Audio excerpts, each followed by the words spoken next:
Good evening. Call this board meeting to order. Today is Tuesday, August the 24th. This is a regularly scheduled board meeting. We have a need for an executive session, and actually we have two listed. And what I would like to request is that as I call for a motion, that your motion include item 1.01 and 1.02, since they are so closely attached. And then we will reconvene after our executive session. Welcome to those of you here in the building, and welcome to those of you who are watching on live stream. Board members, good evening. Is there a motion? I move for executive session pursuant to ARS 38-431.03A8 and executive session pursuant to ARS 38-431.03A3 concurrently. Thank you, Mrs. Humphreys. Is there a second? Thank you, Mr. Parker. It's been moved and seconded. Is there any discussion? Seeing none, we will call for a vote. All those in favor of moving to executive session, including item 1.01 and 1.02, please signify by saying aye. Aye. Those opposed, the same. Motion carries. We will move to executive session and reconvene after.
Welcome. To join a conference now, please enter a meeting number followed by pound.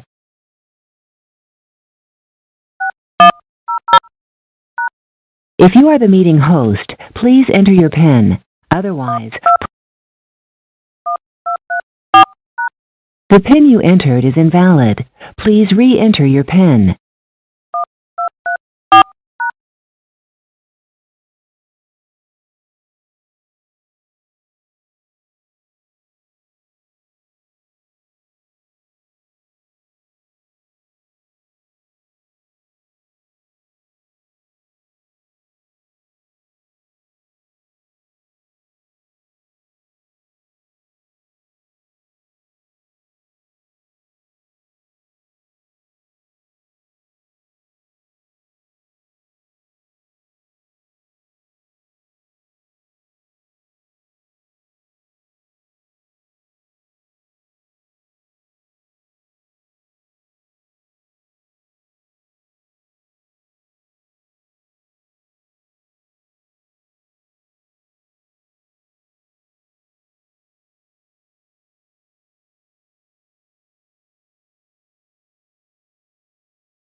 Test, test, test, test.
Test, test.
Well, good evening. We will call our meeting back to order. We thank you for your indulgence, those of you in the room and those of you who are watching on live stream. Just concluded an executive session which started at 5 o'clock. We are now ready for this evening's business meeting. Ms. Wilson, we're at item 2.01. We just called the meeting to order. We will do a moment of silence. Then we'll do the Pledge of Allegiance led by Mr. Parker. And then we'll do our roll call. Would you please join me in a moment of silence?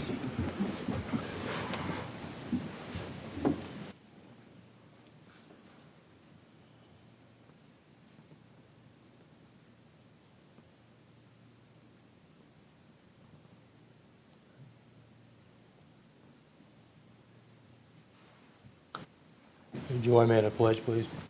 I pledge Allegiance to the flag of the United States of America and to the republic for which it stands, one nation, under God, indivisible, with liberty and justice for all.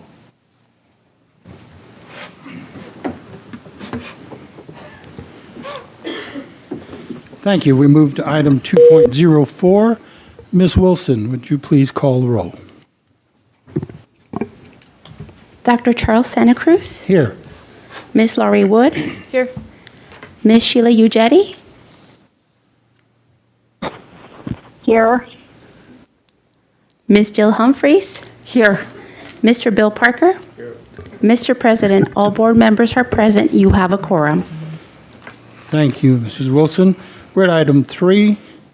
It is approval of this evening's agenda, 3.01. Is there a motion?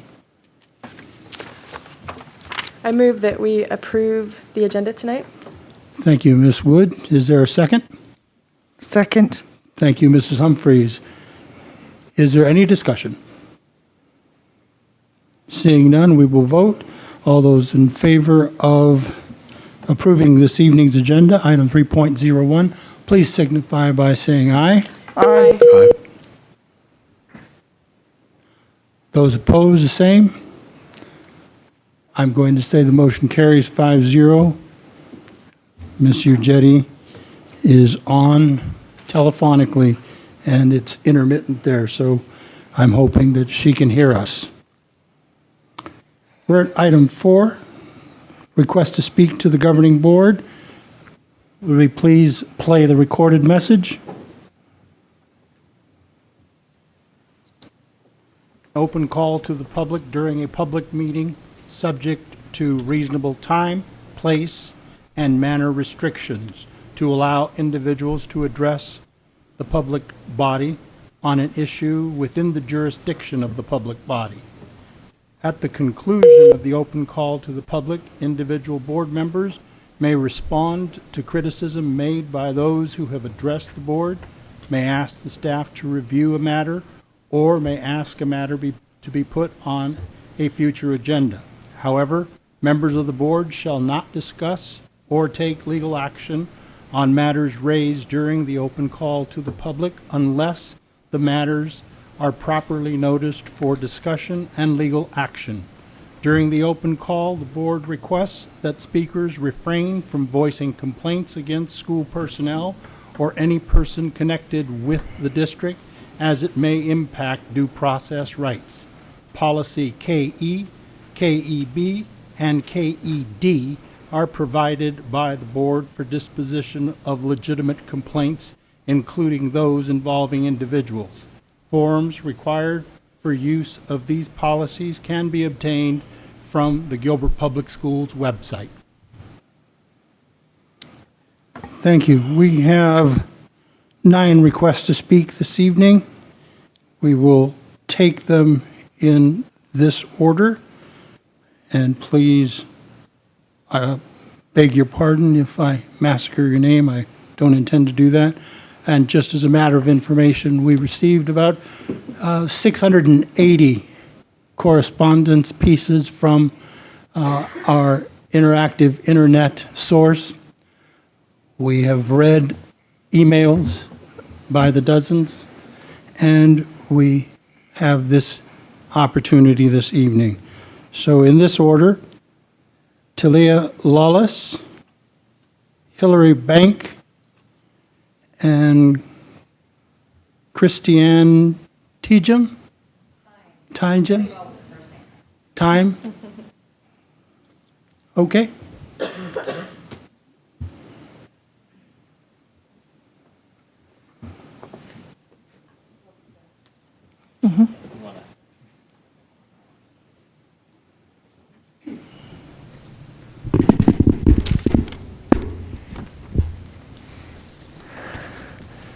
Hi, my name is Stella Lawless and I go to Greenfield Elementary. I am 9 years old and I don't feel safe. Here's the reason why. Nobody is wearing masks and I have already been sick twice this year. Just remember there are a lot of people suffering of COVID-19 right now, so please make a change so people like me can feel safer. Thank you, Talia.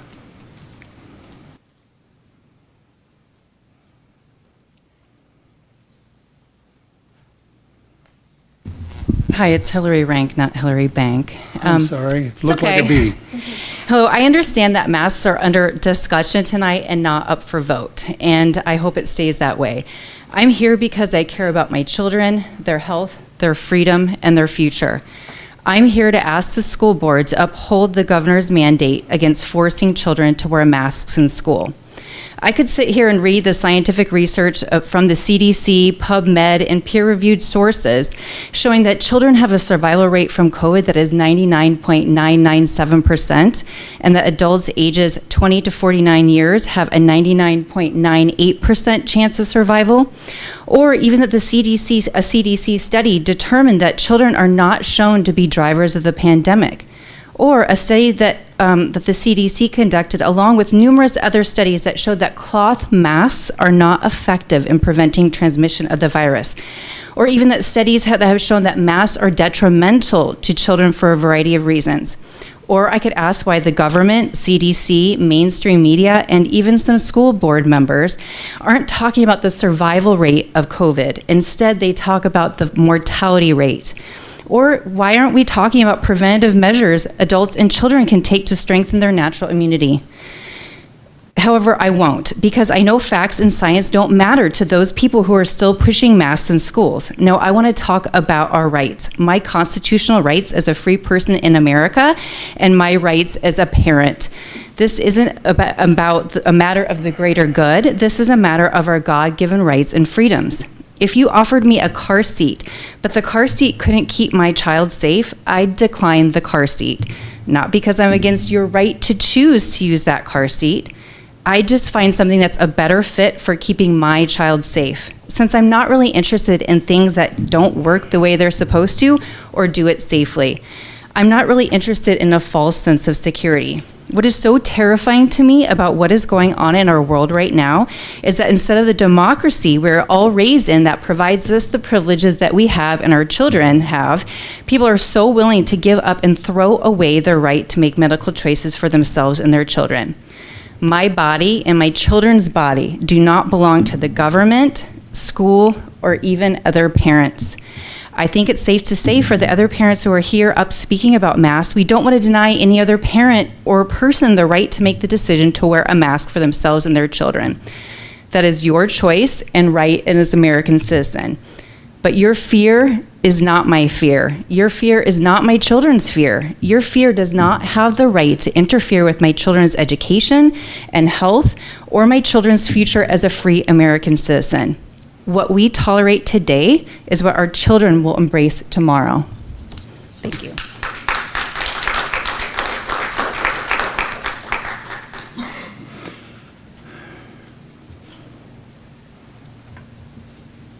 Hello, my name is Christy Ann Time, and this is nerve-wracking, and I applaud you for getting up here and being brave enough to do this. I'm here for my children. I'm going to read to you a letter that I wrote to our school principal, for which I have not received a response, but I want to share it with you. As I watch the COVID numbers rise and listen to the recommendations from the CDC, I am increasingly troubled by some things at my school, and I'm hoping you may be able to help me understand or even better change it. Firstly, why are the kids' desks arranged in clusters and facing each other? My friend's public school in Tempe has the same configuration, but has plexiglass in between. That makes sense, but doing the same with no plexiglass and the kids not wearing masks is crazy, or at the very least, hubris. Also, why is there no attempt at distancing them from each other at lunch? If I'm being honest, it really appears from the outside like no one there cares about trying to keep our kids from contracting COVID. And what about masks? Ducey's executive order ties the hands of public schools in terms of mandates, although that hasn't stopped several other schools from doing what they know to be right anyway, and also reaches my workplace, the UA College of Medicine. However, our course director greeted our incoming class. Now, the vast majority of the 120 new first-year med students were unmasked at the time by saying, "I can't make you wear a mask, but I can ask you, and I am asking." All 120 have worn a mask to class from that moment on because she is in a position of authority and commands respect. She is also a doctor and knows the difference that face coverings make. Not only do I wish that you personally would mask up because your staff and your students look to you to lead by example, but because even those who are vaccinated can still spread it. Please consider also the difference between putting signs up at school and on district websites that say masks are optional and those that say masks are encouraged. Neither defies any executive orders, but the two messages convey very different attitudes.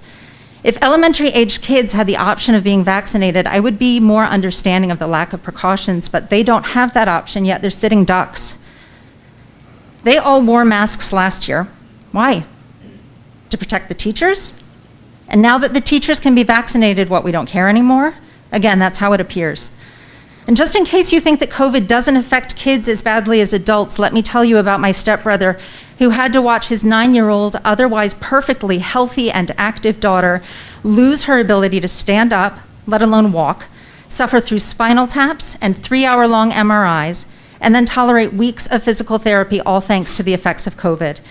The fact is, while initial symptoms may be mild, we do not know what the long-term effects of this are, and it is our responsibility as adults to do what we can to protect our children. I realize some of you may suggest Global Academy. We did that all last year, and my daughter in particular is truly suffering at the thought of going back to online school. I promised her I would do my best.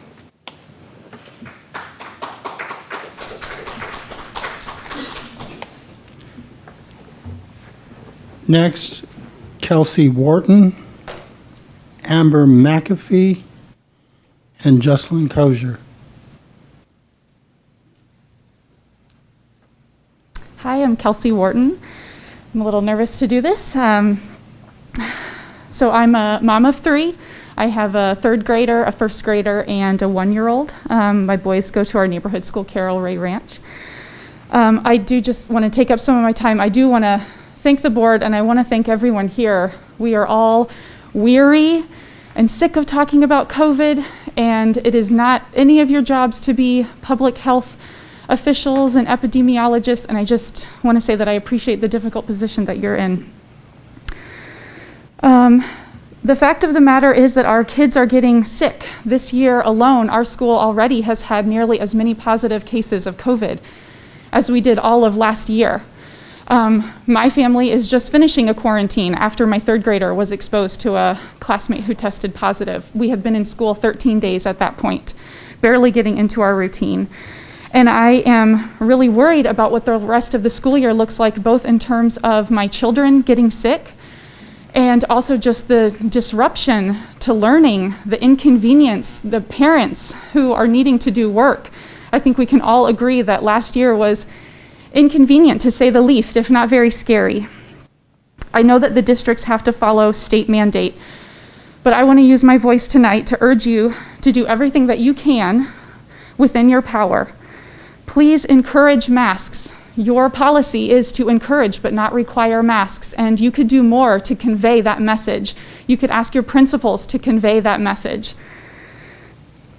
I wish that principals were reporting numbers weekly to parents so that parents could see absences and could see the numbers of children being affected in the schools. Please ensure that our schools have the best ventilation systems possible. I know there is federal funding for upgrading ventilation systems. If that hasn't been done, I would really hope that that could be looked into. I know all of us are here tonight because we care so deeply about our children and care deeply about the children in our community, and I just feel we must do all that we can to protect them. Thank you.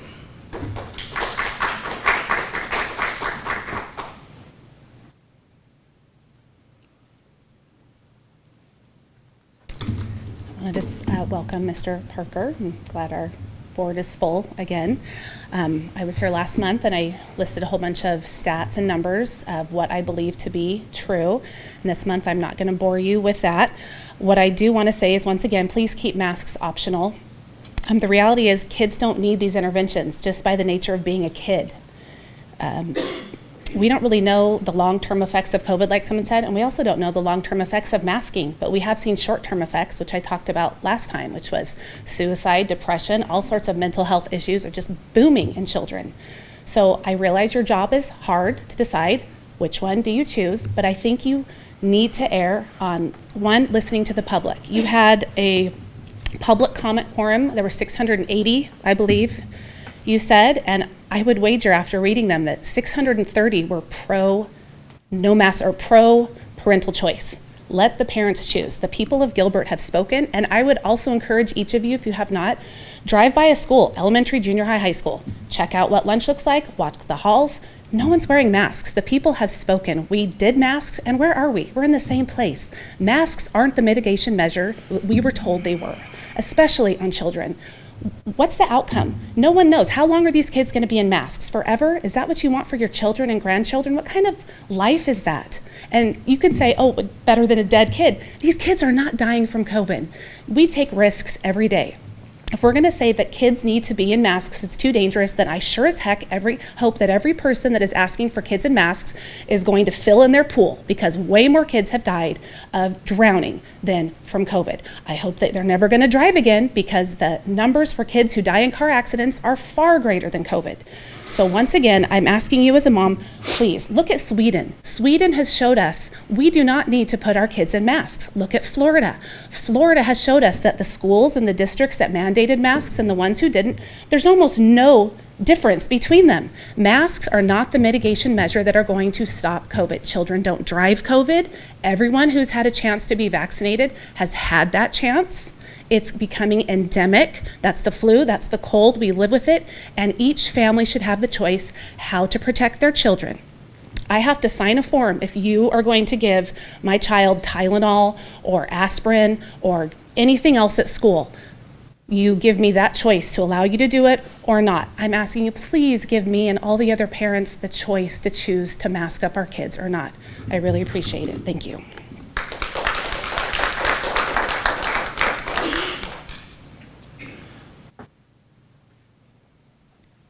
Hi, my name is Justin Kauser, and I'm just going to take a brief minute to thank you for allowing our children to come to school without masks.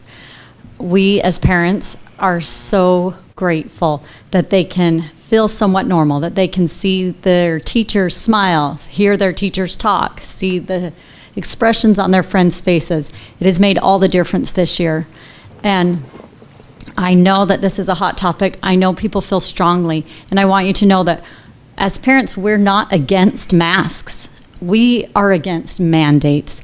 If someone feels the need to wear a mask or to mask their child, or they feel uncomfortable being around groups without a mask on, or fear of any type, then by all means they should wear a mask.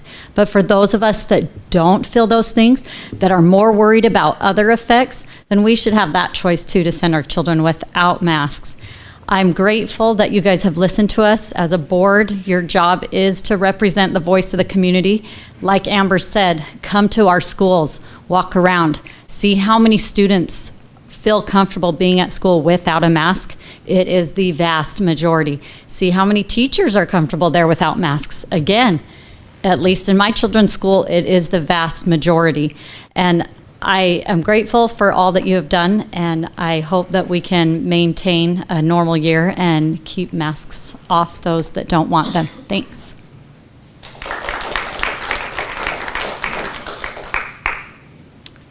Our final three speakers, I believe it's Todd Searle, Josh Barton, and Christopher Wilson. It's actually Todd Searle. There's an I in there instead of Yeah. Sorry. Hello. Seriously, people, stop buying masks. They are not effective in preventing general public from catching coronavirus. This was from the Surgeon General, Jerome Adams. The typical mask you buy in the drugstore is not really effective in keeping out virus, which is small enough to pass through the material. Dr. Anthony Fauci said that. They said this because it has always been well known among scientists and researchers that masks did not reduce viral transmission. Of 14 randomized controlled trials that have tested the effectiveness of masks in preventing the transmission of respiratory viruses, 11 suggest masks are either useless or counterproductive. The remaining 3 suggest masks may be useful, but not necessarily to a statistically significant degree. A French study from 2010, which randomly placed sick patients and their household contacts into a mask group or a non-mask group, within 1 week, 15.8% of household contacts in the no-mask control group and 16.2% in the mask group developed an influenza-like illness. The 0.4% difference between the groups was statistically insignificant. The CDC's own data also shows 70.6% of COVID-19 patients reported always wearing a cloth mask or face covering in the 14 days preceding their illness. 14.4% reported having worn a mask often, so a total of 85% of people who came down with COVID-19 had often or always worn a mask. When we look at the Arizona-specific data concerning risk amongst children under the age of 21, because that's the lowest that they had it, being hospitalized with COVID, they make up just 3.6% of all hospitalizations, similar to the seasonal flu. Children under 21 in Arizona make up just 0.19% of the deaths. That's 35 total deaths since we've been tracking COVID. A 2009 study funded by the CDC added hand washing to the mix to see if mask wearing would work better in combination with hand hygiene. One group was instructed on the use of hand hygiene only. A second group used both hand washing and face masks. And a third group did nothing. While the mask plus hand washing group fared statistically better than the control group in one measure, the hand washing only group beat the control group to a statistically significant degree in 2 measures. This suggests hand washing alone was actually the most effective measure. According to the authors, no additional benefit was observed when face mask use was added to hand hygiene by comparison with hand hygiene alone. Mask wearing does not protect children. It protects school boards. But mask wearing also, as we saw last year, reduces enrollment at GPS schools. This year we are facing a teacher shortage, I hear, so severe that you're having to hire agency teachers and no one else wants them. Have you considered the risk to our district if you mandate masks again? And enrollment and subsequent funding drops significantly, putting our district even further behind? This is my third board meeting. I'd much rather be at home. Last year when you decided to continue the mask. Time.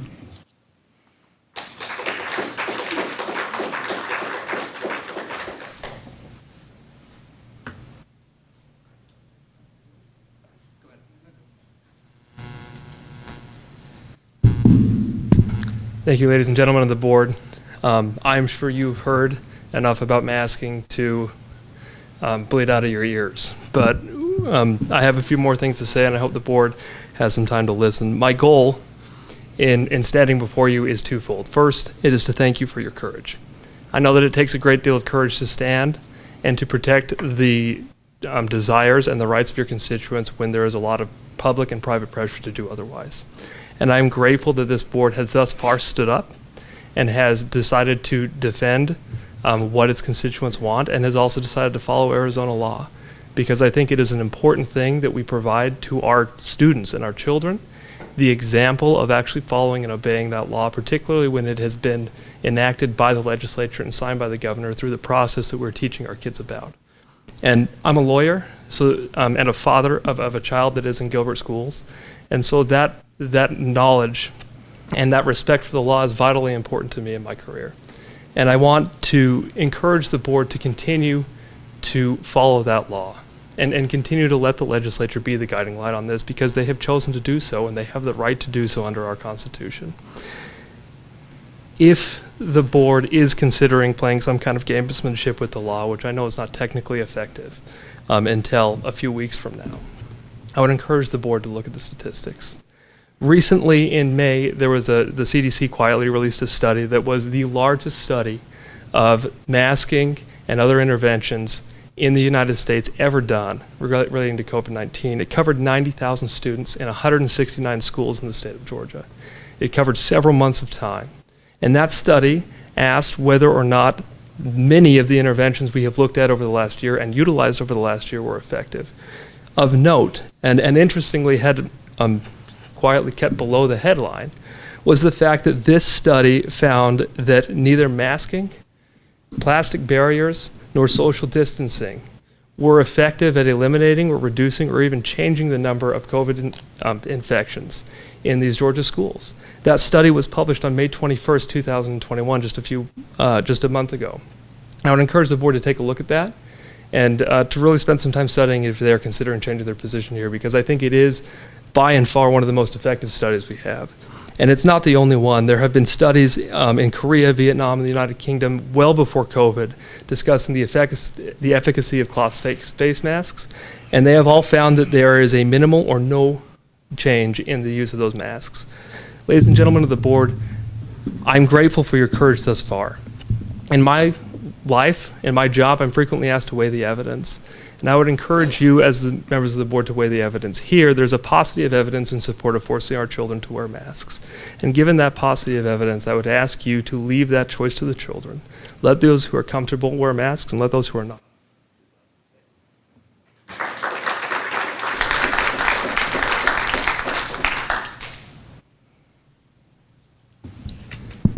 How are you? My name's Chris Wilson. I'm a father of 4 beautiful children, and I'd like to thank you for your service. Obviously, you guys spend a lot of time in your role, and we get to go home and do other things, so I really appreciate that. I'd also like to applaud the young lady here for stepping up and saying what she has to say, because that's why we are here, exactly. But aside from all the statistics and things, the reason why I'm here is because personal choice is really important to me, and I didn't discover that until December of last year. I went and had 16 vials of blood drawn. In that period, I also spent about 40 minutes in that clinical setting at Sonoric West Laboratories. During that period, I had a mask on, and I'm not one who normally wears masks. And I couldn't quite understand why I felt a certain way after wearing my mask. It wasn't until I met with my doctor afterward, and throughout all the results, they said I was healthy as a horse, except for the fact that I had extremely high levels of CO2 in my blood. And the doctor asked me, were you hyperventilating? Was there something wrong with you at the time? Were you nervous or scared? And I said, no, it doesn't bother me at all. And then the doctor caught herself and said, were you wearing a mask? And I said, yes, actually I was. Mine were far above acceptable levels. And this is where it concerns me for my children, because my children, sharing half of my DNA, right, as they progress during school, and if they were required to wear a mask, the same way it affects me, I get groggy, I get uncomfortable. It's hard for me to focus. It's hard for me to do my best work, which is part of the reason why we're not going back into the office right now, because they are not sure on the mask portion of this. And so I like for you guys to err on the side of freedom. I come from a small town, and the mayor there last year during 4th of July said, if you'd like to come participate in 4th of July, come. If not, don't come. If you'd like to wear a mask, wear a mask. If you don't want to, you don't have to. But I'd like you to err on the side of freedom. So I appreciate so far this school year that my kids can go back to school. But I also think that we should consider that parents know their children. They know how their children act. They know their health history. They know everything about them, because ideally they've been with them for a very long time. And I think for them, it's important, meaning our parents, those that are here, to make the choice for their own children. Because if they're anything like me, a mask actually affects me quite a lot. And I actually have the evidence now to show myself why, right? And I don't think that we should mandate anything unless you're a parent to your own child. And in that case, you are the judge and you are their best advocate. And I thank you very much for your time.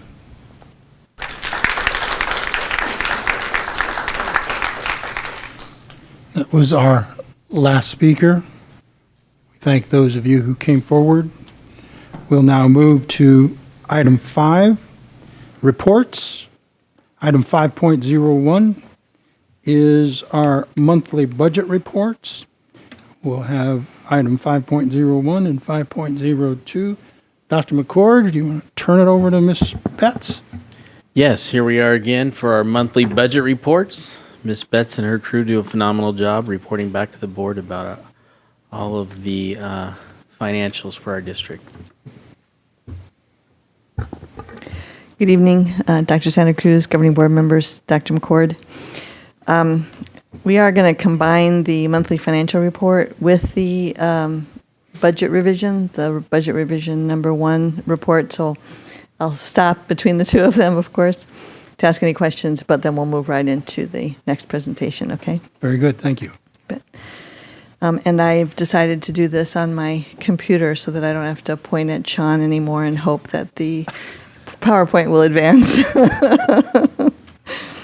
So just wanted to point out that on this financial report, the budgeted funds, the budgeted column indicates the 2022 adopted budget, which was approved June 29th. And then the cash funds, of course, are also reflective of the adopted budget. Know that when we go into budget revision number 2, which we expect to be in the January timeframe, all those numbers will be updated based upon the final encumbrance period transactional processes. Okay. So I just wanted to point out the 2 main funds here in our district operating fund grid. So maintenance and operations and classroom site fund. Both of those you can see the available balance right now is quite high, but please understand that this is reflective of 1 month of activity and our teachers have not yet come back. So you will see the encumbrance significantly increase as we proceed through the school year. Also, classroom site fund, remember that classroom site fund changed significantly, and the requirement to have 3 separate funds has been eliminated. So the adopted budget reflects the 3 combined funds that were formerly 11, 12, and 13, now are all in Fund 10. And then finally, the unrestricted capital outlay. You can see that we still have an available balance of $17 million. We're working really hard right now at getting all that money allocated out to our schools to make sure that we're using that unrestricted capital appropriately.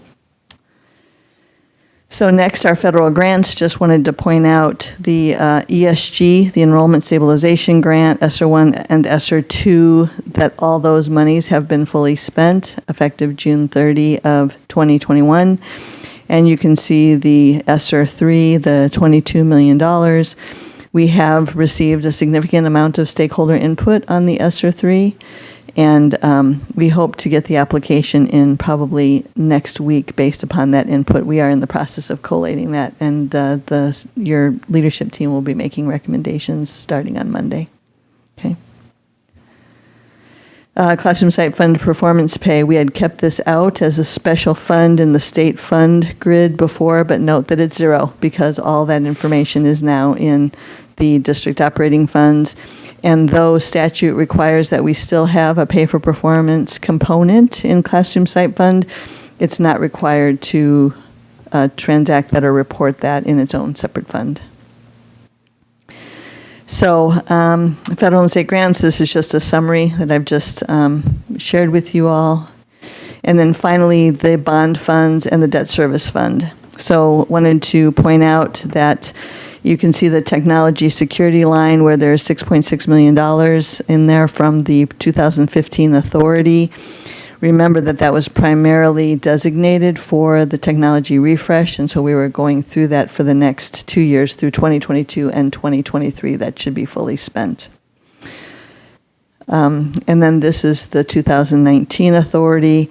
Wanted to bring your attention to the security line where there's $7.1 million left unspent. Please know that you approved the security camera project in June, and we are well on our way to determining the cameras and the locations for each of our schools to get them deployed over the next 1.5 to 2 years. And then finally, this is just a summary of both bond fund authorities, both the 2015 authority and the 2019 authority, as well as the principal and interest in the debt service fund. We are moving towards an adopted budget presentation on the debt service fund as we levy the amount of debt service each August. And so therefore it is more of a budgeted versus actual cash fund. So we're going to start presenting it in this way moving forward. And that's all I have on the monthly budget report this month. Ms. Humphries? Yes, I just had a question about the ESSER 3 funds. I know that final decision is up to the administration, that the board had to say, but when will you present to us what your final recommendations are? We'll be presenting those to you at our next work study. Okay, thank you. Board members? Ms. Betts, can you explain again that last slide, just that, and why you're now presenting it this way? Just say it again, what you just said. You bet. So the cash for the debt service comes in periodically throughout the school year. And in addition, we have a lot of cash sitting around June 30, which represents the end of the school year, but we have to make a payment immediately on July 1st. So it doesn't quite represent appropriately the activity or the expectation in this fund. And so when you look at the adopted budget, we actually are looking at available cash as well as the amount levied, or the amount, it's actually specifically the amount that we need to pay during fiscal year 2022, regardless of the cash that's available at any point in time. Okay. So, and the levy, when we set the levy, the county always considers the cash balance in the fund so that we levy only the net of what we need. So in this particular case, we will need just under $26 million.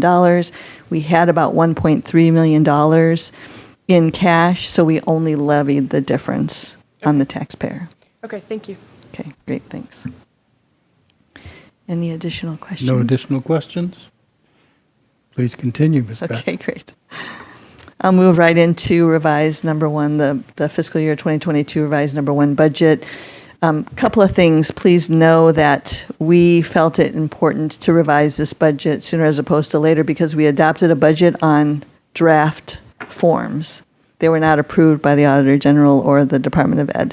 So we wanted to update the budget immediately to put it into the proper format with all the proper worksheets to include the Classroom Site Fund change.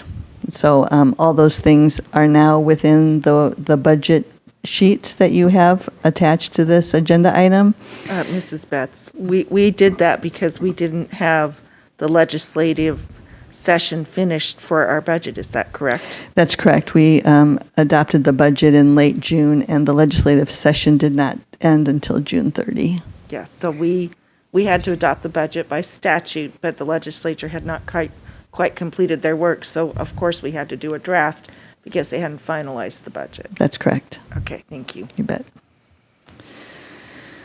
So today's report, we're just going to focus on the revised Mno budget and the revised unrestricted capital budget, as well as the final tax rates. So a couple of things happen at the end of the fiscal year. We do a statewide recalculation, which occurs in mid-July. Because of that statewide recalculation, we wanted to consider those new student counts or average daily membership reflective of the prior year. Remember that when we adopted the budget, we made the assumption that we were going to take the current year's student count at elementary and at secondary and reduce both of them by 200 students to adopt the budget. So because of the statewide recalculation, those 2021 student counts went up. So you subtract 200 from a higher student count and you will realize greater budget capacity.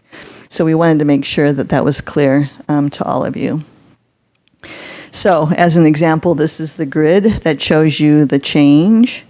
So you can see that in the 21 adopted, that was reflective of the end of 20 and assumptions made at the end of fiscal 20, but then we saw a significant decline in student counts.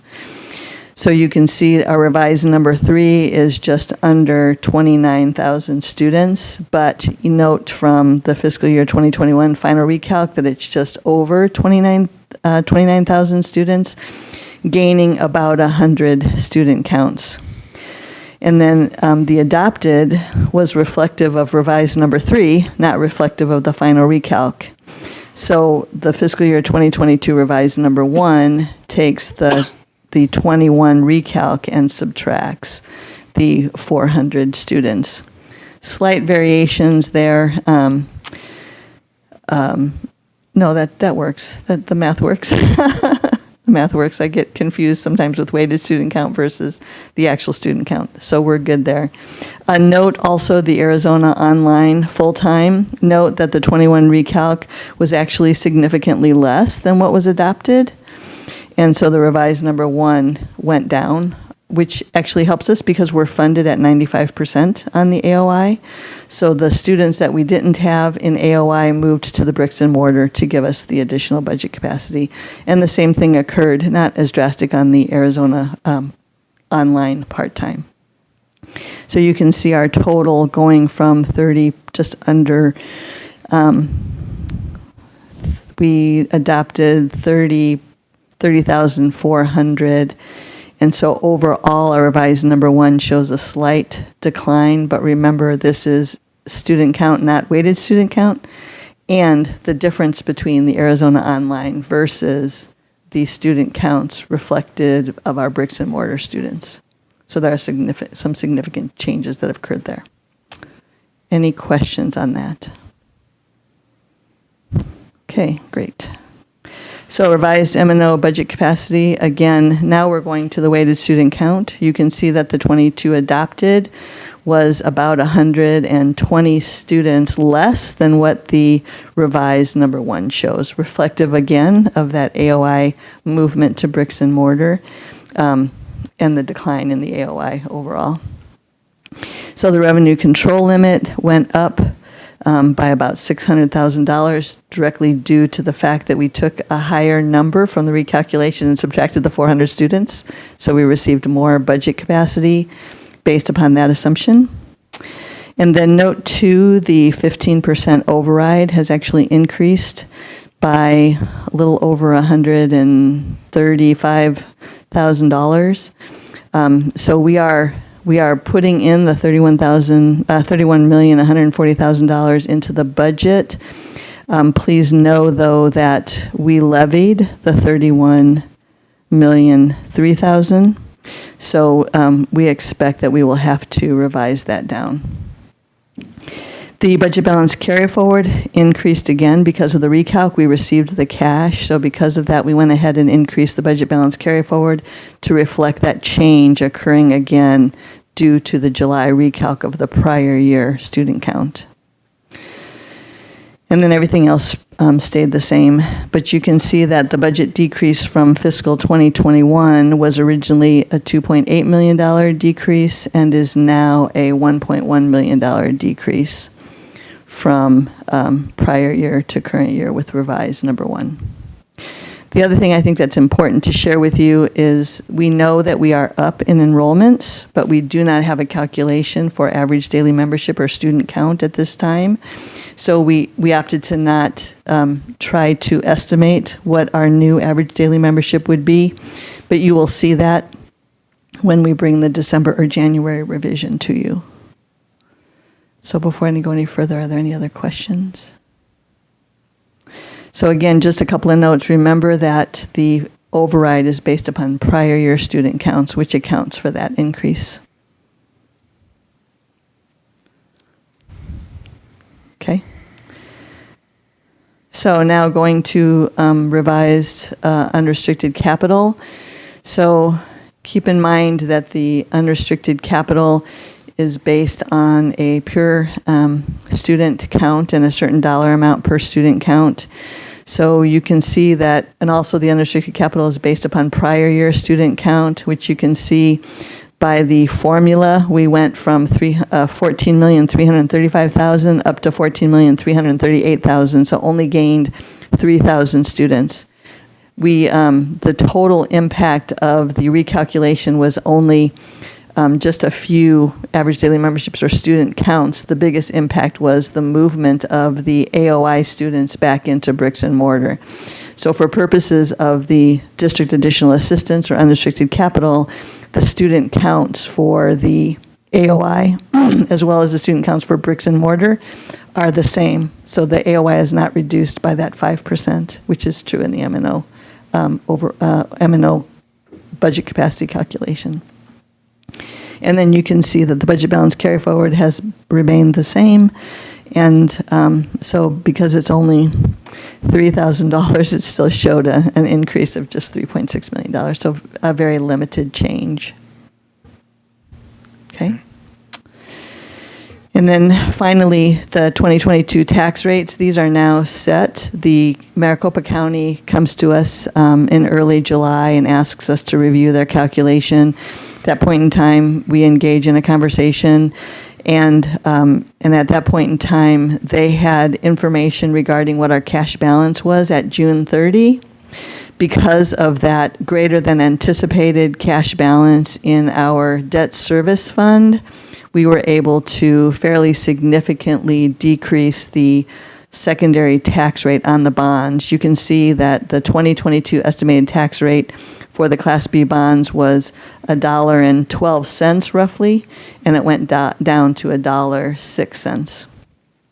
So overall, because of all the changes, we saw a total decrease from the estimated of 4 cents.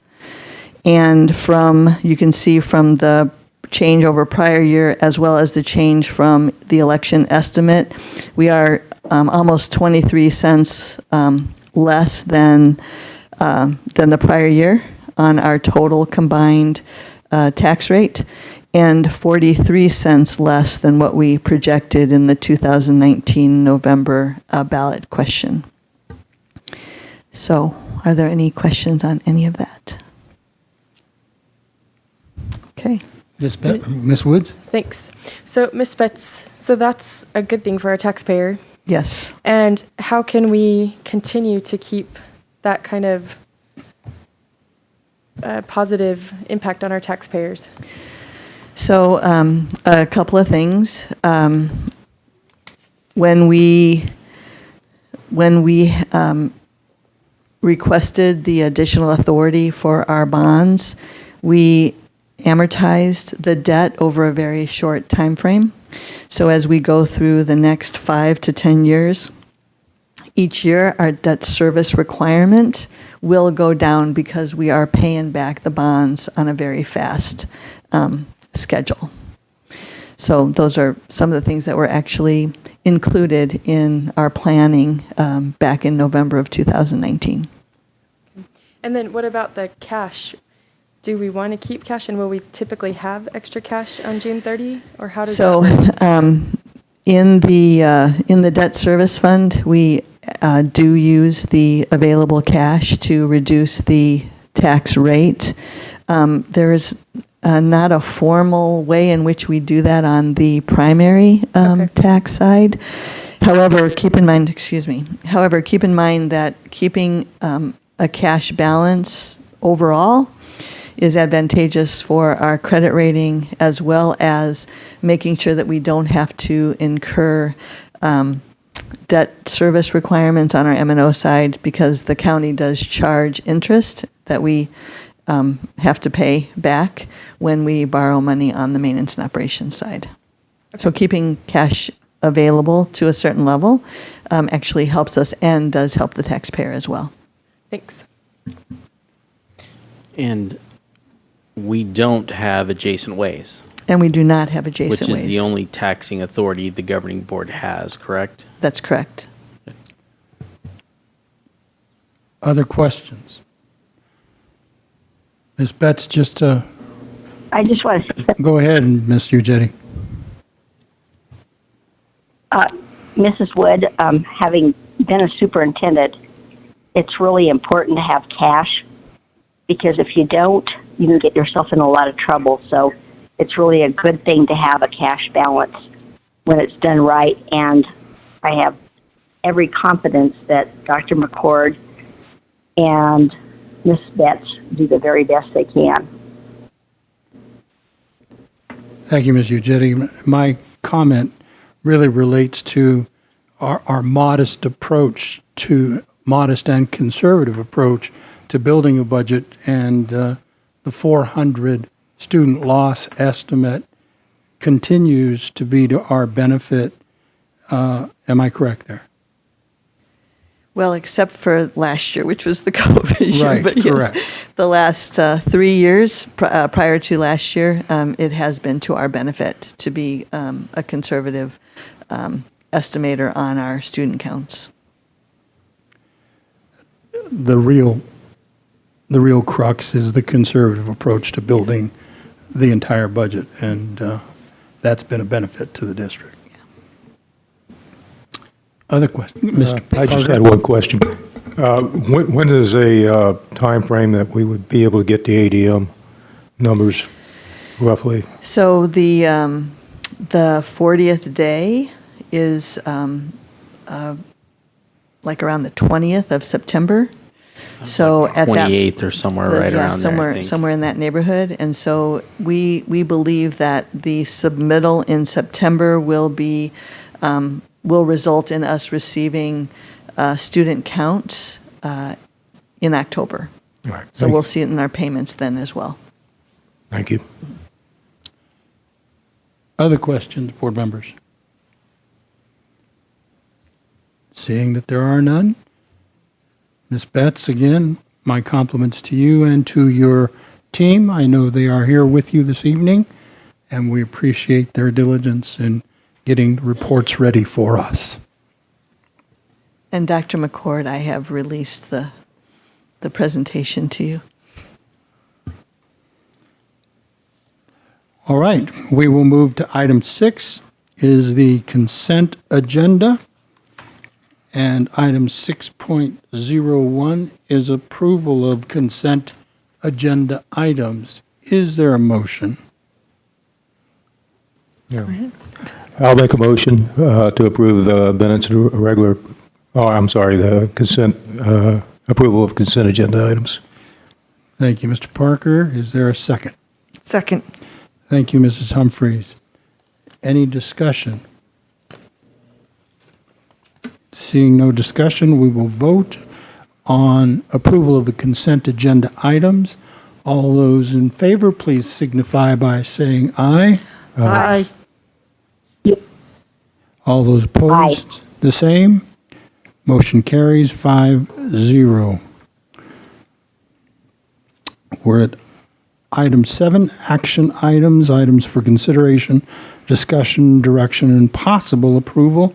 Item 7.01 is for discussion only, face coverings, COVID-19 mitigation strategies. And I know, Dr. McCord, you have some information for us and rationale, please. Thank you, Dr. Santa Cruz. Let me connect real quick.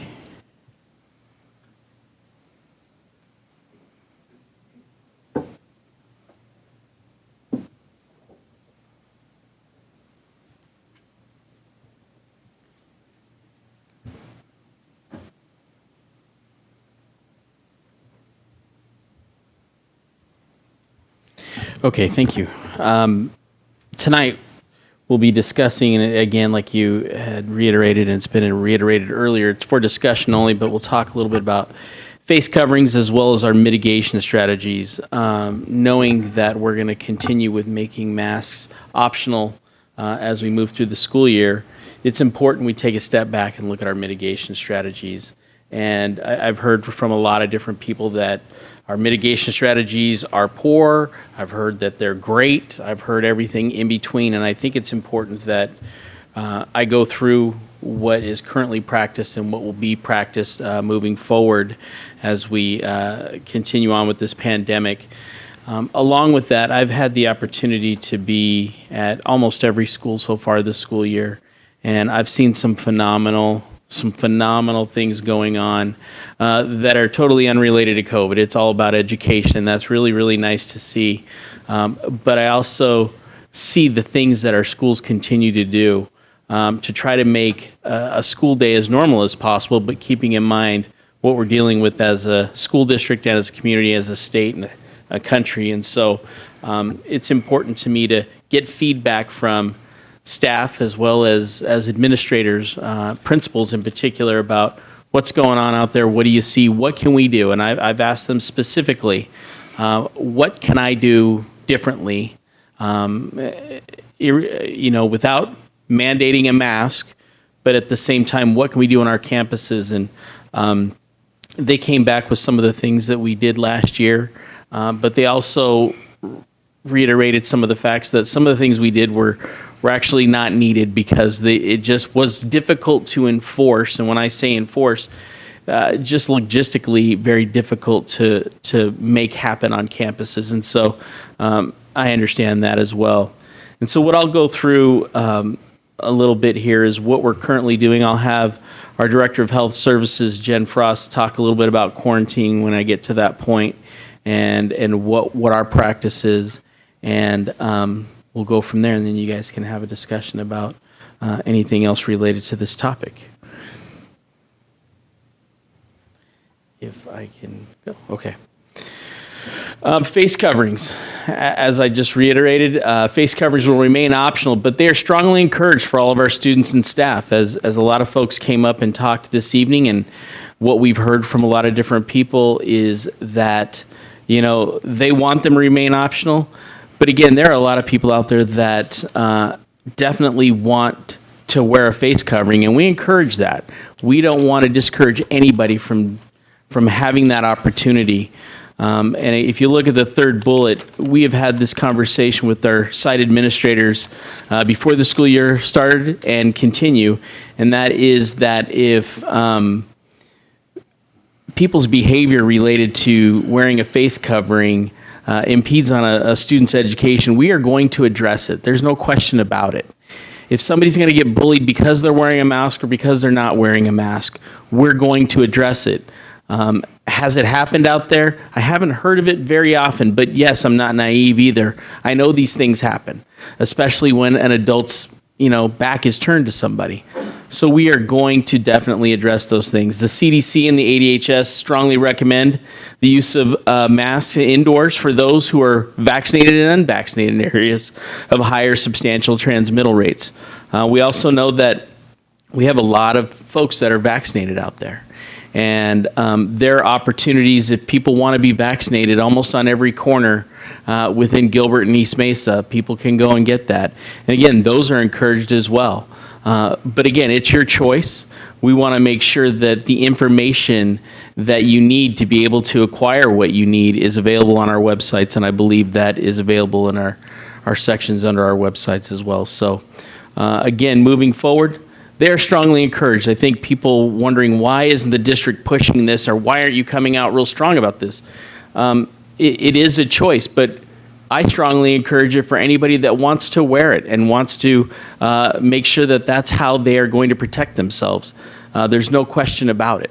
But again, I don't want any kind of negativity coming to those individuals as well, because that's important to me. They're entitled to the right of education just like anybody else is. So there's my 2 cents on face coverings as we move through the evening on this. Some of the things that we'll continue to do, we'll observe the 3 feet social distancing when possible. We'll continue to have normal traffic flows and capacities in all areas. But what you'll also see on campuses is that because of the design of the campus, some of these traffic flows happen naturally in how kids move in to and from their classrooms. And so we've encouraged our administrators to do whatever that they can, because every campus is a little bit different, to mitigate the spread of COVID-19. We've also encouraged any large group gatherings that if they can be scheduled outdoors, do that when possible. It's really difficult right now because it's pretty warm out there. And hopefully it'll be cooling down soon and we can be able to do those things. I know that some schools have went to having some virtual assemblies just because of the size of their cafegimatoriums at the elementary. I've seen some of them at the high schools break them up by grade levels, because having 3,000 students in a gym is really, really difficult to do logistically in any kind of year. And so they've decided to break those up and have different types of conversations and events for those kids. This is something that has been requested. We've updated our dashboard. We came out a week ago saying it'll be every Tuesday and Friday. We have no problem, and I consulted with our Director of Health Services who, make sure that all the numbers are correct. Those are going to be updated on a daily basis Monday through Friday. It'll start on Thursday. We won't start that tomorrow morning just because I didn't want to surprise her too much as we move through this, but we'll start doing that on a daily basis. Student health screenings. If your child has any of these symptoms, keep them home from school and notify your campus of their absence and symptoms. And I'll get to the questions here in a minute. If the answer to all of these questions is no, then we feel confident that your child will be more likely to have a successful day at school. And here are those daily health assessments. Does your child currently have a fever? Temperature of 100.4 or higher, or has had a fever within the last 24 hours? Does your child have a new cough or shortness of breath, headaches, body aches, loss of sense or taste or smell, chills, sore throat, diarrhea, vomiting, congestion or runny nose? Is anyone in your home currently isolated for COVID-19 due to a positive test or COVID-19 symptoms? And last, have you been in close contact, closer than 6 feet, for more than 10 minutes with someone who has been diagnosed with COVID-19 or has symptoms compatible with COVID-19 in the last couple days? And is your student or even adult awaiting results of a COVID test? This is highlighted and bolded for a big reason. We have a lot of folks that will get their kid COVID tested and send them to school. Please don't do that. If they're going to be, if you have the idea that they have symptoms and you get them COVID tested, wait till that result comes back before sending kids to school. And I understand the difficulties of childcare. I understand the difficulties of what that does to your household. But also, we don't want to send kids to school that possibly have COVID to spread it around. So we ask that you adhere to that. The management of ill students within the school health office. Our district continues to work closely with state and county agencies for additional resources for parents and staff. Health offices will isolate ill students from well students and staff, and protocols and procedures will be in place to reduce frequency of non-health related visits to the health office. And then management of students returning to school. Students are expected to follow the exclusion and return to school guidelines set forth by the state and county health departments. Parents will receive information from their school's health personnel regarding when their child can return to school and when they can go home with their particular symptoms. They can always call while their child is home if they have additional questions or new symptoms arise. Staff health screening. Staff will be required to screen themselves for symptoms and contacts on a daily basis in terms of who they've been in contact with, if they have been in contact with people that have symptoms or actually have COVID-19. The management of staff returning to work after illness, employees are expected to follow the exclusion and return to school guidelines set forth by the state and county health department. And I'm sorry if I'm reading to you, but I think this is probably the best and easiest way to work through this information. Protocols for positive cases or exposure scenarios will notify parents of any exposure their child has from a positive staff member or classmate. At the time of the notification, there will be directives depending on the type of exposure. Currently, the directive from the Maricopa County Department of Health is not to send home an entire class due to one positive student or teacher, as this is now a community-wide illness. We will continue to work closely with the Department of Health regarding these guidelines, as well as reporting it and positive cases at each campus. And then positive COVID-19 notifications, classroom letter to staff and class, and any student who may have had a general exposure to COVID-19, plus student or staff. Now I'm going to bring Jen Frost, our Director of Health Services, to talk about quarantining, because I know there's been a lot of questions related to that, maybe not just from people in the room, but people online and within our community. And before she starts, there is no perfect way to quarantine, and I hope people understand that. It is about being able to trace what we can when we can, and so we rely on a lot of different things in order to get this as right as possible. So I'll stop yapping and let Jen go. Well, excuse me, I'm going to read too, unfortunately. Mandated by law to quarantine students who have been verified as being in close contact with a COVID positive student or staff member. We are asking teachers to verify this contact within the classroom to the best of their ability. Information about any contacts off school grounds is outside of our ability to track. And what that means is that if you can picture any kind of student on any kind of campus, they're everywhere. Even inside classrooms, they don't sit in their desk all day. They have reading groups. They have times when they work on posters together. They are hopefully not sitting in one spot all day in a classroom, which I know our educators have worked really hard to make the classrooms appropriate for their learning, conducive to their learning, different styles. We have some classrooms with couches, some classrooms with different tabletops. So it is really difficult to say that this one student was in fact in contact with every single person or not. So we are doing our very best to make sure that we are quarantining the students that were really in contact with that positive to the best of our ability. Secondary is a little bit harder sometimes because, again, the sizes of the classrooms and the movement of the students. So again, it's not a perfect science. None of those kids are in a bubble. And then we also cannot track, who they were on recess with on the playground, or who that they were in sports with, if it's not a school sport. So again, we are trying to keep everybody safe to the best of our ability, but we ask the teachers to help us be the eyes in the classroom.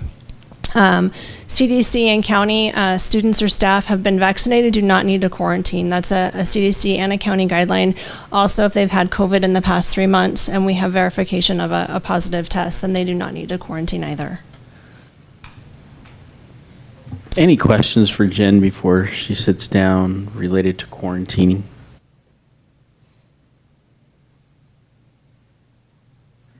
I guess if I can Go ahead, Ms. Wood. Just so we're working through the school nurses again to do this, and you're also involved in looking at all of the cases as well, or how? So the school nurses and the teachers on campus for that part. What I do is I look over every case that's submitted to me. So parent calls in a positive child, the nurse submits that to me and I look through that data. When we see a classroom that has more than one student positive, there's recommendations made to that classroom specifically.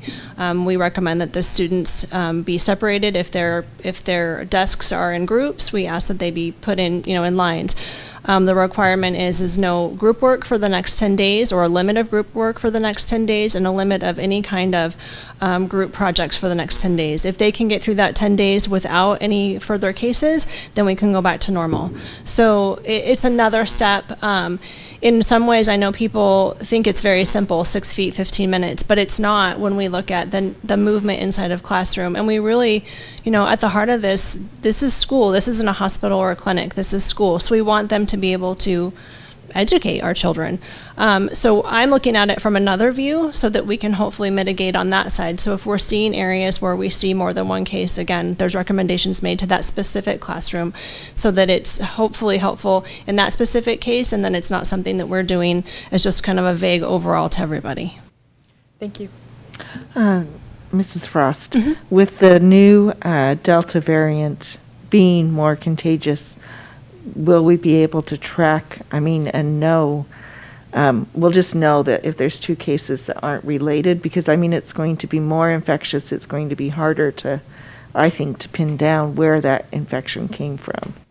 It can. I know last year we had a particular instance where I did ask Department of Health if they could check for which variant it was, and they stated no, that was not how it worked, regardless of what we were seeing. However, I know that in Arizona we are seeing the majority of the variant is the Delta variant. We are, unfortunately, when county traces a contact, they're relying on the family to tell them whether or not they were in contact with a certain person, yet they can't they cannot give that person's name. So when we have two kids in a classroom, they may have never been together. They may sit on opposite sides of the classroom, but that still may be considered an outbreak because they're in the same classroom. Although we don't know, there's no way for us to verify whether or not those students were ever even in contact. Okay, thank you. Other questions? Thank you, Jen.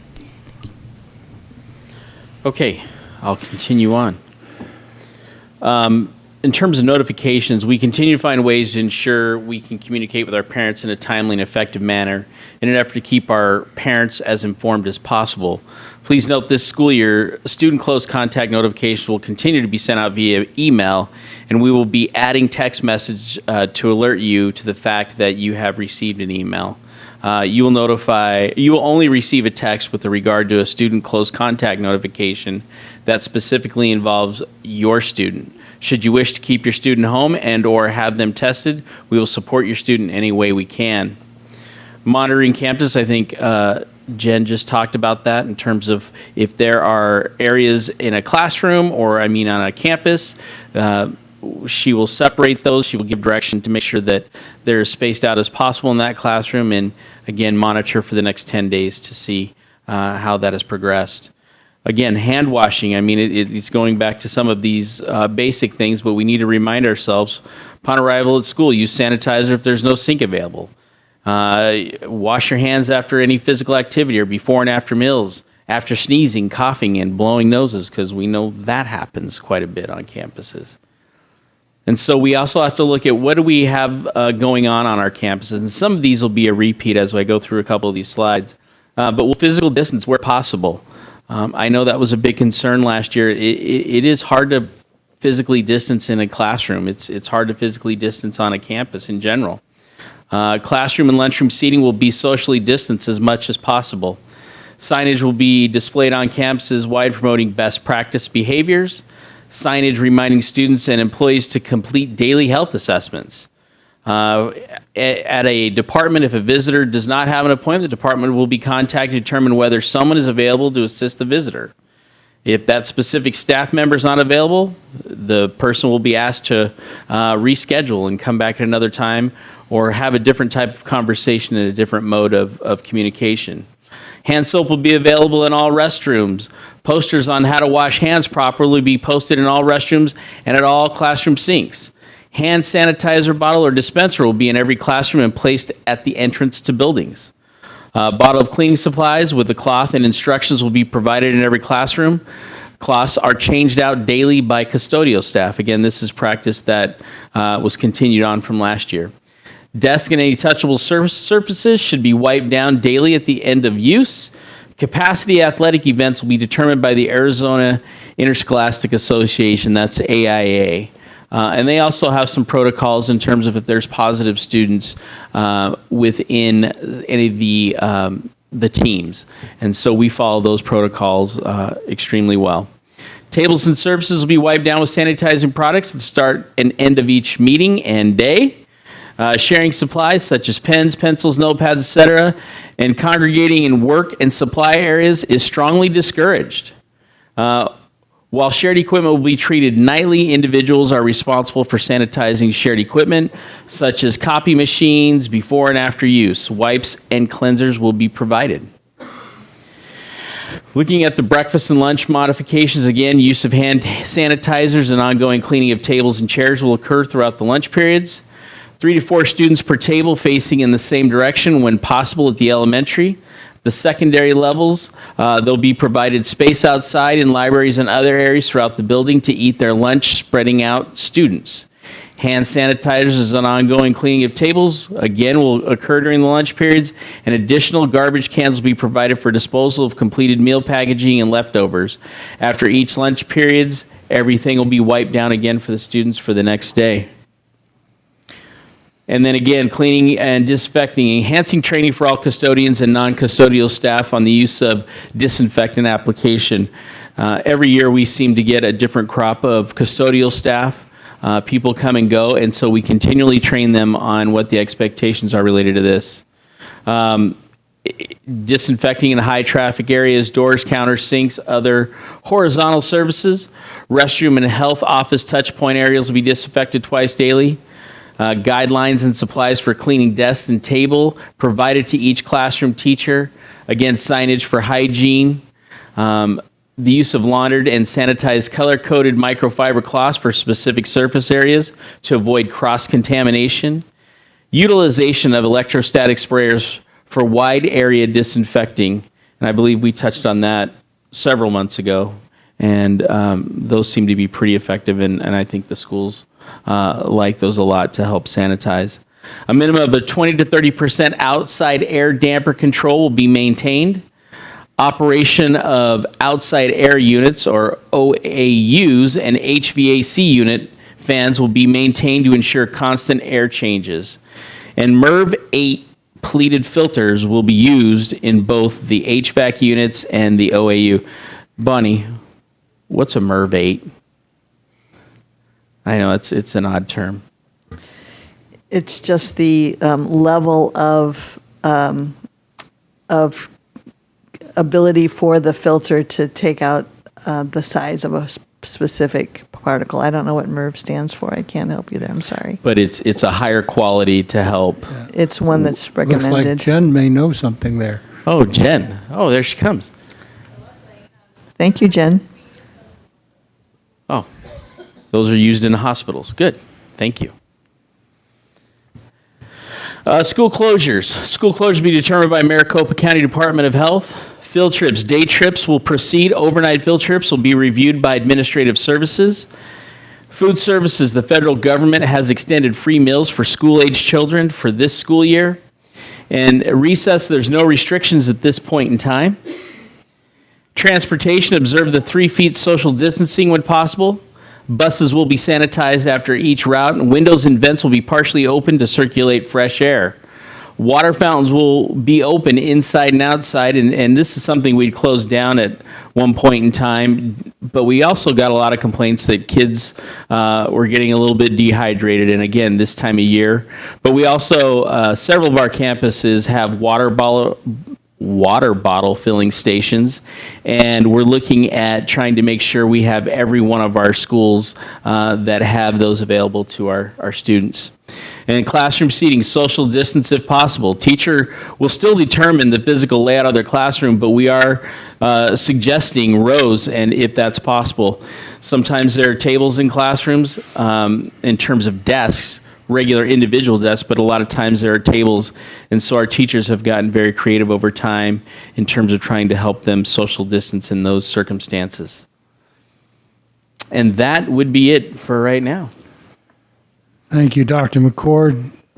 Board members, open it up for any commentary you may have. Let me just start out by reinforcing, thanking you for reviewing those again, and reinforcing some of the verbiage I heard this evening by one of our speakers, and that is that masks be highly recommended or strongly recommended.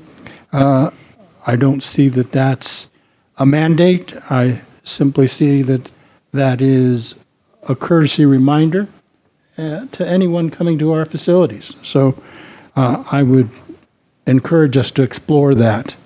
Board members, Ms. Wood, anything? I just wanted to actually start with asking Ms. Betts, do we have then the cleaning supplies, the hand sanitizer, and the wipes? Because we've heard some concern about that at each school and classroom at this point in time. And do teachers know where they are and know, similar to last year?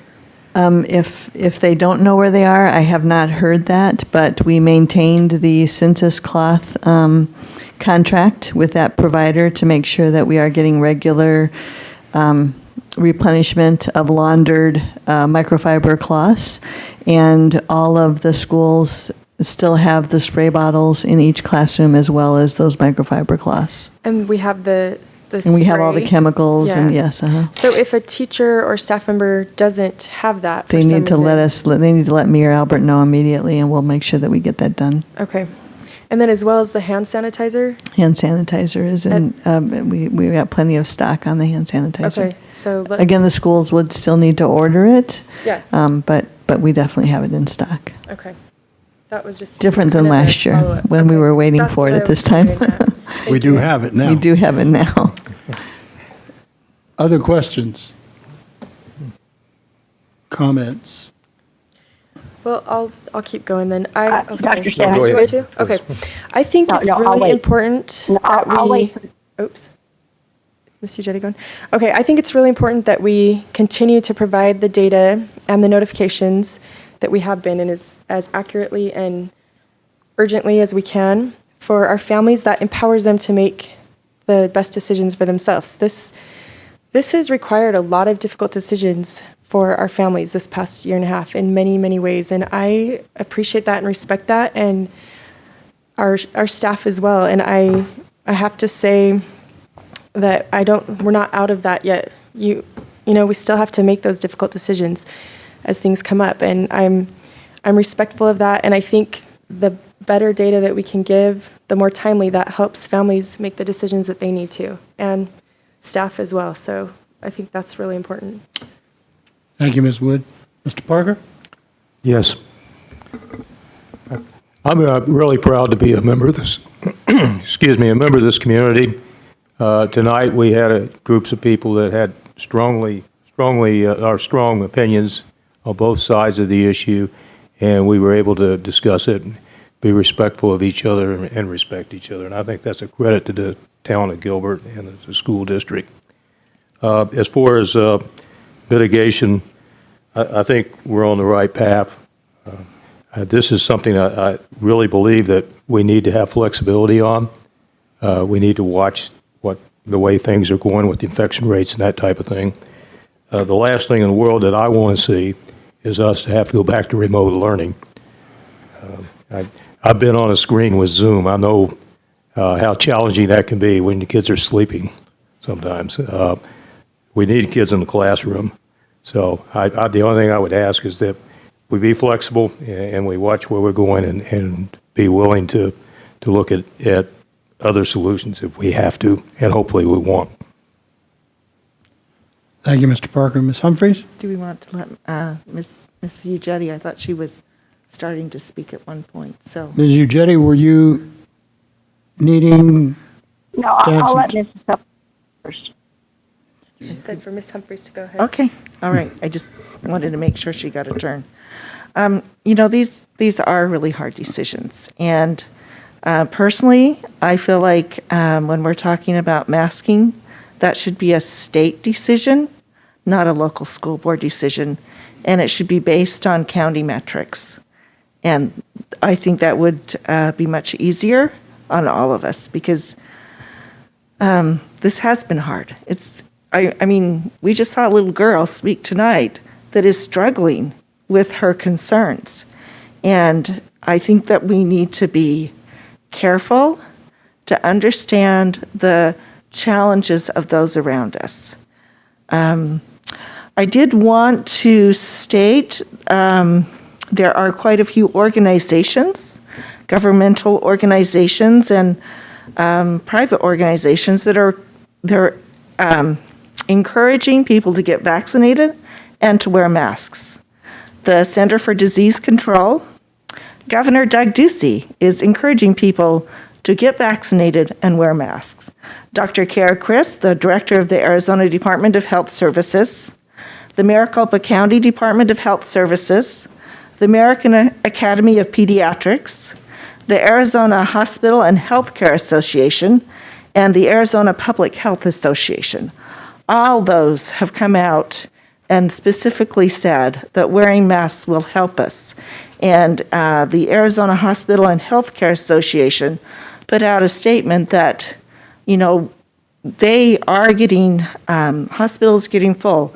Phoenix Children's Hospital is getting full. We need to be careful to slow down the spread to help our healthcare workers get through this. And we can look forward, hopefully, to a vaccination for our children, probably in December or January, but we still have several months to get through, especially for those elementary kids. So let's be aware. When we had the decision about whether to continue masks to the end of the school year or not, I will say at first I was like, okay, I'm done. Let's just not mask. And then I saw a post from a friend. Her son was 10 years old, and while he seemed to be a very healthy child, he had been a preemie and he had some lung problems. So having everyone take off their mask, suddenly he was faced with the issues that if he got COVID, it might be worse for him. And then another story of someone similar with a health condition. We have children in our schools that are medically fragile, who have special needs or who have health conditions that this is more of a concern for them. And I hope that we would be as thoughtful and kind about helping them get through this as well as their own children. And I just want to share two quotations. One is from an article that was in the Arizona Republic on Thursday, August 19th by Stan Christensen. And I just want to share a couple paragraphs of what he wrote. He said, "When we value individual liberty above our moral obligations to one another, especially the most vulnerable, we aren't able to get the virus under control and push forward toward collective prosperity. A healthy path forward is to balance rights and responsibilities and be willing to make the small sacrifices patriotic citizenship requires. Only when we use our freedom to make choices that strengthen our community will our physical, mental, and economic health be restored." The other quotation I wanted to share is from Mr. Rogers. I don't think I have to introduce who Mr. Rogers is, but he always has wonderful things to say. And this is the quotation that I'm going to read. "All we're ever asked to do in this life is to treat our neighbor, especially our neighbor who is in need, exactly as we would hope to be treated ourselves. That's our ultimate responsibility." So I would encourage our community to come together to support our kids. And if your child could wear a mask and you could mask to help us get through this, it would be so appreciated. Thank you.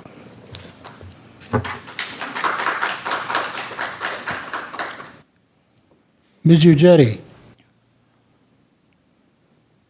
I would like to say thank you to Mrs. Humphrey for letting me go after her, because I would like to say that all of her words were everything that I want to say. But I do have a question for Dr. McCord. We have given everybody an option and been respectful about it. Can you, and I talked to you about this earlier today, and I called you way before that you had a chance to figure it all out, but what are you seeing in terms of our teachers, staff, and kids wearing masks in our district? So I don't have a specific number in terms of, I only have it anecdotally, I guess is the best way to put it. And being on campuses, talking to the principals, talking to the cabinet members, we're seeing about probably 20%. And when I say that, it's higher in some schools, it's lower at some schools, but I would say on average about 20% of the students and staff wearing masks and 80% not.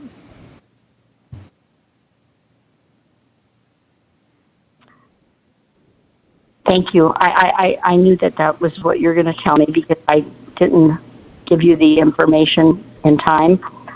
And I'm going to reiterate what Ms. Humphrey said. Please, we're not mandating anything, but we're asking you as a community to support and help our children and help our community. And let's come together, please.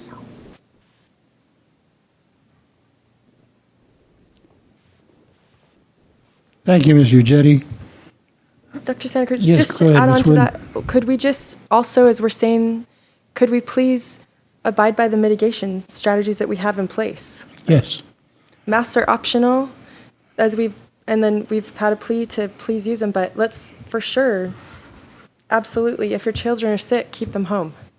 If there's the other things that we have, can we please make sure and come together as a community that way and make sure that we are supporting each other and all the different needs and concerns and circumstances that we find ourselves in every way. But, just wanted to add that. Thank you. Thank you, Ms. Wood. As I bring this topic to a close, then just a reminder, and that is that for the past 2 years, the situation has been fluid, and we continue to monitor and adjust as we would in a classroom if we were teaching.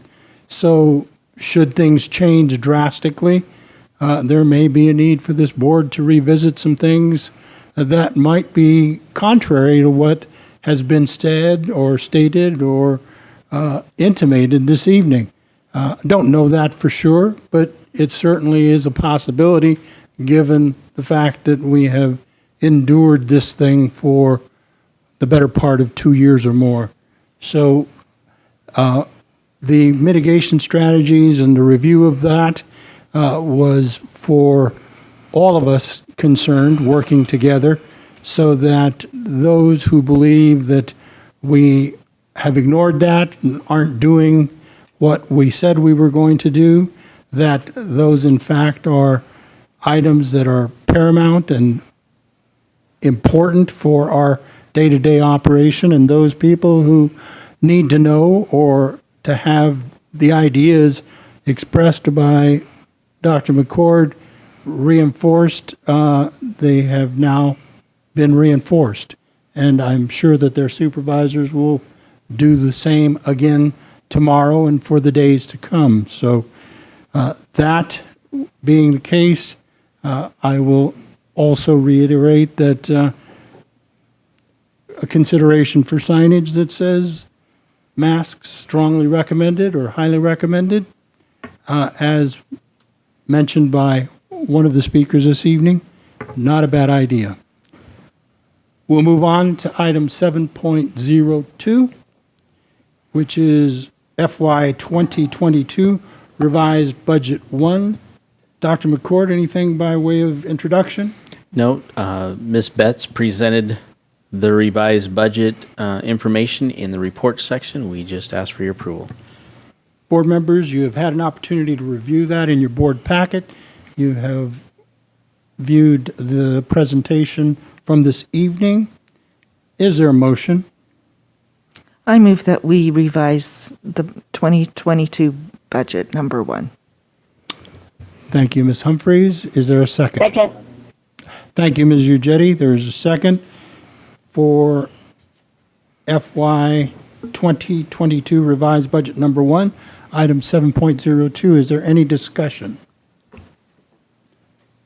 Seeing that there's You know no... what? Go Sorry, ahead. I do. I want to thank Ms. Betts and her team, and I feel like school finance is very complex, and I feel like they really work to help us to understand what the budget is and where it's going and how we're using those funds to support our kids, so thank you.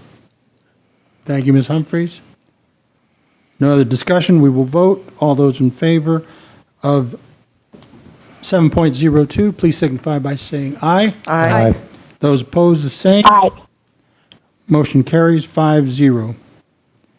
7.03 is appointment of governing board member to audit committee. Dr. McCord, to defer to you for rationale. Thank you.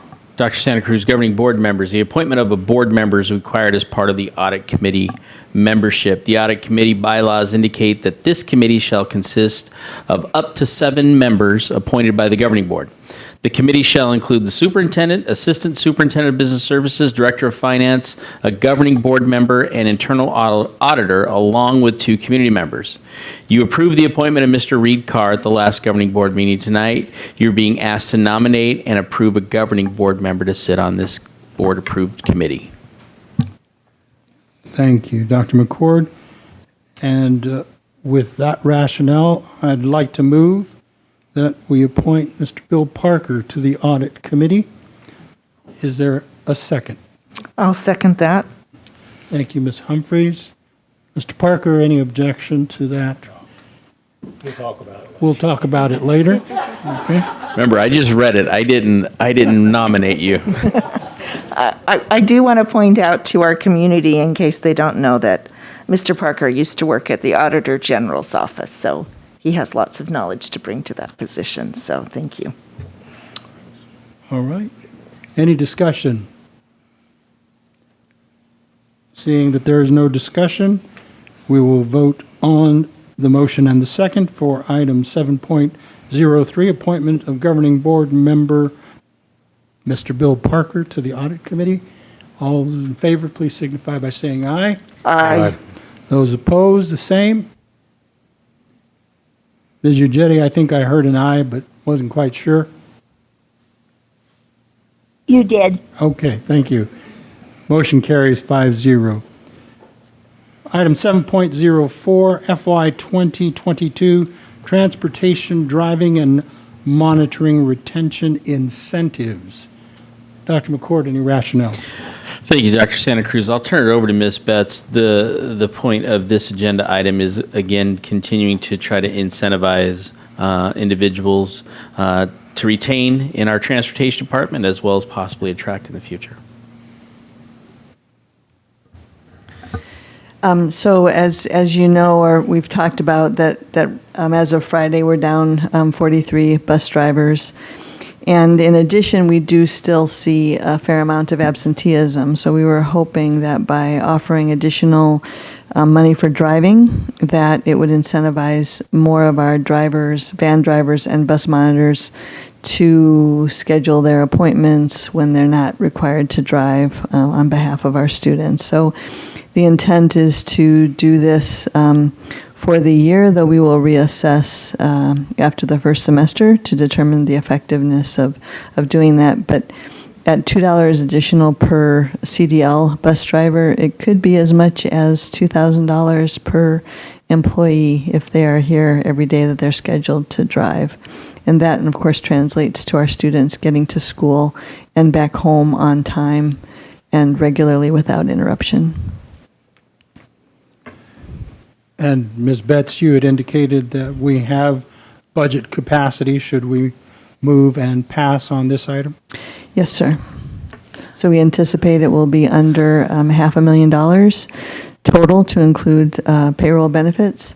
And I just shared with you this evening that our recalculation of student counts has resulted in a $950,000 increase to budget capacity. So the budget balance carry forward will be enough. If we do decide as well, it would be eligible for the ESSER 3 monies also. So yes, we can verify that we have the available budget capacity. Before we move into additional discussion, is there a motion on item 7.04? I move to approve the FY 2022 Transportation Driving and Monitoring Retention Incentive. Thank you, Ms. Humphries. Is there a second? Second. Thank you, Mr. Parker. Discussion. I had a question. So if it's $2,000 per employee, would that be per semester or per the year? That's for the entire year, For the entire presuming. year. And, Okay, and that's the one for the CDL bus drivers. The van drivers and the bus monitors, we're making a recommendation for it to be $1 per hour incentive for all the days that they are with students supporting them. Okay. Thank you. I appreciate that. I would make a comment on that as well. Go ahead. Bus drivers are not, they don't come on trees. It's very difficult to get qualified bus drivers. They have to have a CDL, they have to have an air brakes test, they have to have a school bus test. And when you lose one, you have to go through that whole process again. So these are very valuable people. Your kids might not remember who their teacher is, but they sure know who the bus driver is. So we owe these people a lot, and I would fully support this. Additional comments, questions, concern? I just want to Beck? make a comment. Oh, Go ahead, Mr. Jetty. No, I just want to say that every morning when I listen to the Montana news, it's a big, huge issue here because everybody is in small towns. So it's not an issue just in Gilbert. So we have to do what we have to do to get kids to school. Thank you, Ms. Ujetti. Ms. Humphries? I was going to say just that, this has been, I think, one of the things I've had to revisit regularly as a board member. This is my 9th year, and we've probably revisited it at least 4 or 5 times in my time on the board because it does become an issue, and it has been an issue for a long time. And I hope this will help us to solve that problem and get good qualified people to be willing to drive for us. Other commentary? Seeing none, then we will vote on item 7.04. All those in favor, please signify by saying aye. Aye. Aye. All those opposed, the same. Motion carries 5-0. Item 7.05, Policy Development First Read, Policy JHD, Exclusion and Exemption from School Attendance. Dr. McCord, any rationale? Thank you, Dr. Santa Cruz, governing board members. Before you, we have for our first read, which went through the policy committee a week ago. We have some red lines there in terms of making sure that we have the proper language in our exclusions and exemptions from school attendance. We added in who is currently treating the student for the chronic health condition. That is that health professionals making sure that anybody who is recommending exclusion or exemptions from school, it's that person's health professional and just not somebody else. And then it also says this health provider must certify that this chronic health condition requires management on a long-term basis. And so, again, there were some red lines that made it a little gray. This tightens it up. Thank you, Dr. McCord. We have a first read for policy JDH. Is there a motion? JHD. JHD. Sorry. My dyslexia kicked in. I move that we approve policy JHD first read, exclusion and exemptions from school attendance. Thank you, Ms. Humphries. Is there a second? I'll second. Thank you, Mrs. Wood. Any discussion? Just, again, this will go back, if approved for the first read, it'll go back to the policy committee for another once-over before the second read. Very good. Seeing that there is no additional discussion, we will vote on item 7.05. All those in favor, please signify by saying aye. Aye. Yay. All those opposed, the same. Motion carries 5-0. We're at item 8, requests for future agenda items.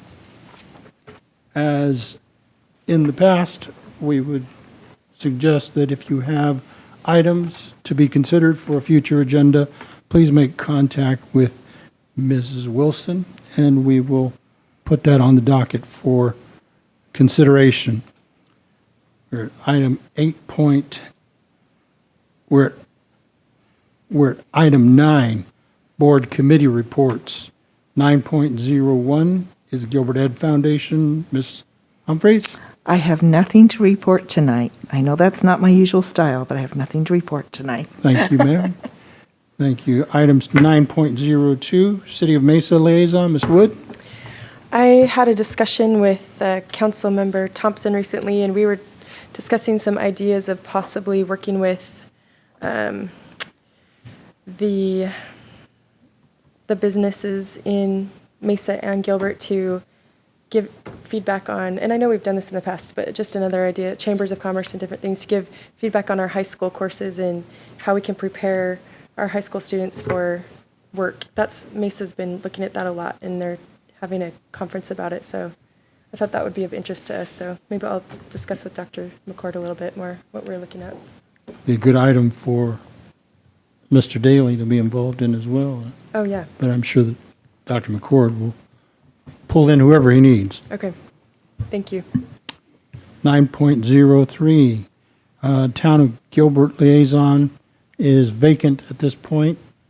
We'll move to 9.04, Finance Committee, Audit Committee, and Mr. Parker, just appreciation for accepting that role.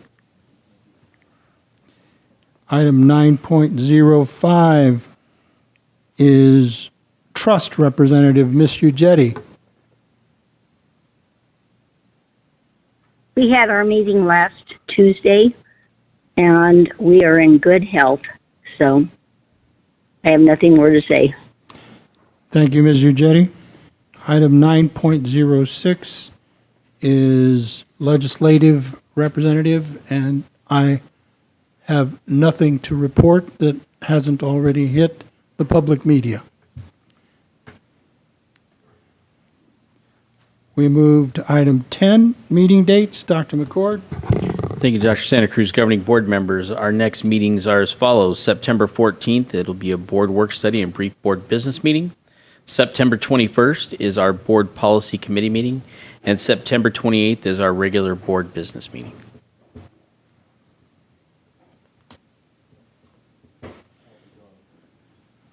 Thank you, sir. We have reached item 11, which is adjournment. Is there a motion?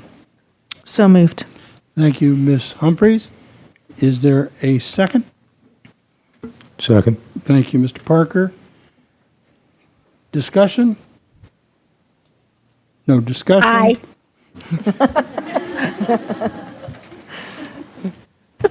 Thank you, Ms. Uggetti. I'm trying to be, I think there's a 4-second delay, so I'm trying to.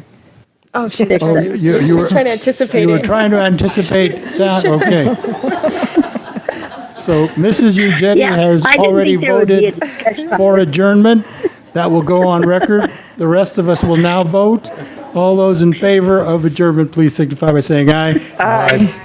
Motion carries 5-0. We are Sorry. adjourned. Thank you very much for your attendance, and thank you for those of you on live stream.